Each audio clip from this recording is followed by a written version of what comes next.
Reka. Baik, selamat pagi. Sebelumnya perkenalkan saya Saskia Syafri dari Pendidikan Bahasa Inggris Universitas Negeri Padang. Saya ditugaskan ada tugas untuk membuat wawancara dari mata kuliah BK.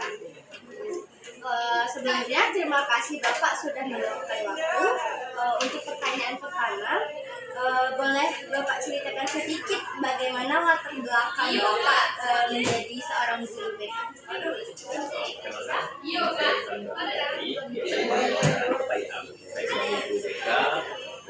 Dari Universitas Negeri Sumatera Barat.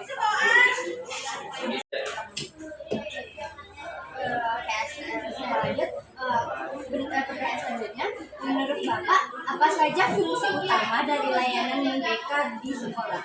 Fungsi utama layanan BK di sekolah yaitu memberikan pendidikan mental ataupun memberikan motivasi kepada siswa agar siswa kembali termotivasi untuk belajar dan terus ingin memberikan yang terbaik kepada orang tuanya ataupun anak dirinya sendiri. Karena fungsi BK itu juga sangat penting dalam perbaikan sistem di sekolah. Dikarenakan untuk ujung tombaknya siswa untuk mau berprestasi itu ada di BK selain dari pelajaran. Selanjutnya, apakah ada kesalahpahaman dari siswa, guru, atau orang tua tentang peran guru BK yang sering Bapak temui? Ya, kalau untuk kesalahpahamannya itu yang sering terjadi dan sekarang sudah mulai memudar. Dulu itu ada kesalahpahaman yaitu siswa menjudge ataupun dalam pikiran siswa itu setiap siswa yang datang di BK itu adalah siswa yang bermasalah. Sedangkan yang datang kembali itu bukan hanya siswa yang bermasalah saja. Begitu juga dengan guru, setiap ada permasalahan selalu dikirimnya ke ruang BK ataupun ke guru BK beda hal. Yang datang ke ruang BK itu bukan hanya orang yang bermasalah saja, tapi juga orang-orang yang baik itu berprestasi ataupun yang berprestasi juga dibantu. Jadi kalau misalnya hanya untuk berkonsultasi, misalnya kamu dalam dirinya sendiri, bisa tetap Bisa karena sebelum asli kecuali dia minta uang untuk mereka ya ada tidak bisa digantikan lagi. Tapi kalau masalah modisnya atau mentalnya, baik dia ada permasalahan dengan teman sebaya ataupun ada permasalahan dengan guru atau orang tua ataupun sahabat yang di luar sana atau kebingungan dalam pencarian karir dan sebagainya, dia bisa datang ke Selanjutnya, jenis layanan apa saja yang biasanya diberikan kepada siswa di sekolah ini? Layanan yang sering terpakai itu layanan konseling individu, kemudian bimbingan kelompok, mediasi, dan juga advokasi. Karena untuk yang sering banyak terpakai itu adalah layanan konseling individu yang bersifat layanan responsif. Karena sering terjadi adanya masalah langsung saat itu juga ketika dilaporkan ke mereka, mereka mengertikan untuk memberikan pelayanan konseling individu. Kemudian ada permasalahan dengan keluarga, kemudian mempengaruhi dalam motivasi belajarnya, sehingga itu memberikan pelayanan terbaik oleh mereka melalui layanan konseling individu. Bagaimana pelaksanaan bimbingan kelompok atau mediasi di sekolah? Jadi kalau untuk layanan bimbingan kelompok itu kita memberikan kesepakatan dulu dengan anak yang akan diambil kalau tentang topik-topik terkait itu tentang sampai dengan kapasitas untuk siswa kita. Juga mediasi ketika ada permasalahan, ada permasalahan yang melibatkan pihak ketiga ataupun malah siswa kita melakukan permasalahan baik itu dua orang kita masalahkan layanan mediasi agar terciptanya sebuah musyawarah yang menguntungkan satu sama lain. Pertanyaan selanjutnya, apakah ada kegiatan pendukung seperti jurnal, konferensi kasus, atau penggunaan instrumen penilaian siswa? Ya, itu berdasarkan kebutuhan. Kalau kebutuhannya yang kita memungkinkan untuk melakukan kunjungan rumah, kita akan laksanakan kunjungan rumah. Kalau kita membutuhkan konferensi kasus, ya kita akan memberikan konferensi kasus. Ataupun layanan-layanan ataupun pengolahan data juga kita tergantung kebutuhan sekolah dan juga kebutuhan siswa tersebut. Dan untuk saat ini kami lebih sering menggunakan layanan yang terpakai sebagai kunjungan rumah. Di mana kunjungan rumah itu berfungsi nanti kita yang permasalahannya tidak tergali melalui diri sendiri, tidak mungkin melalui lingkungan keluarganya sehingga melaksanakan.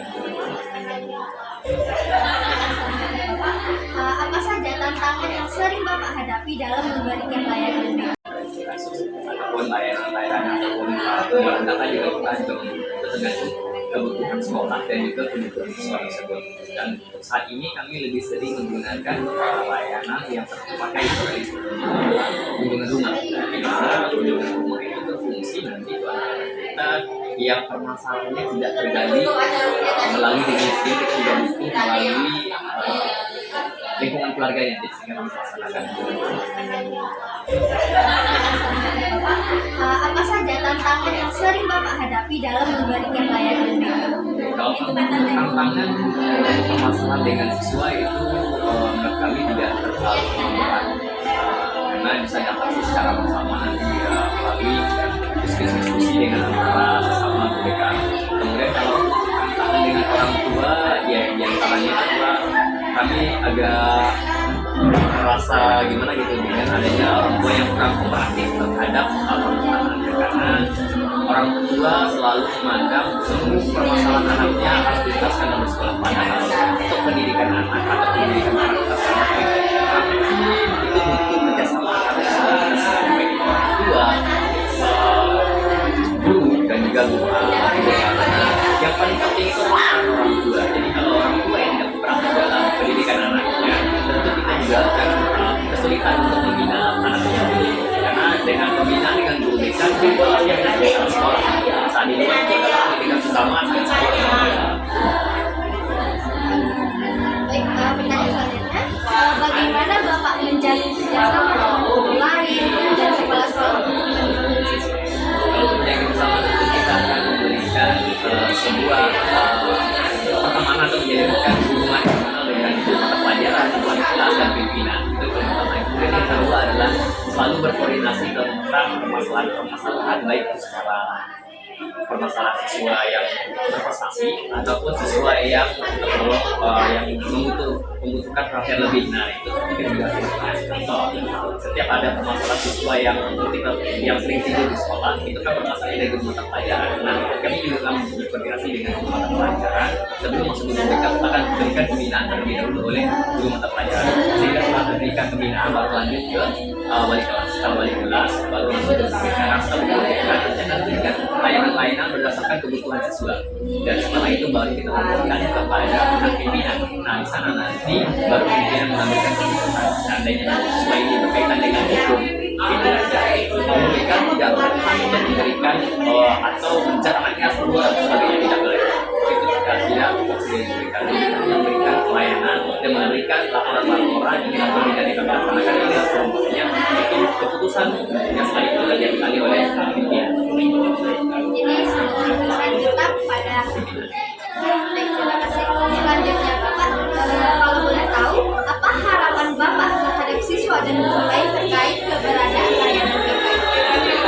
Untuk harapan ya semoga kita perlu kuat dan sulit dalam pembinaan siswa kita karena sebagaimana kita ketahui generasi emas sekarang itu adalah tergantung kepada anak muda sekarang dan tentunya kita harus bekerjasama bagaimana kedepannya anak-anak yang kita bina ini akan menjadi amal ibadah bagi kita dan juga akan menjadi sebuah agent of change lah nantinya untuk memanfaatkan.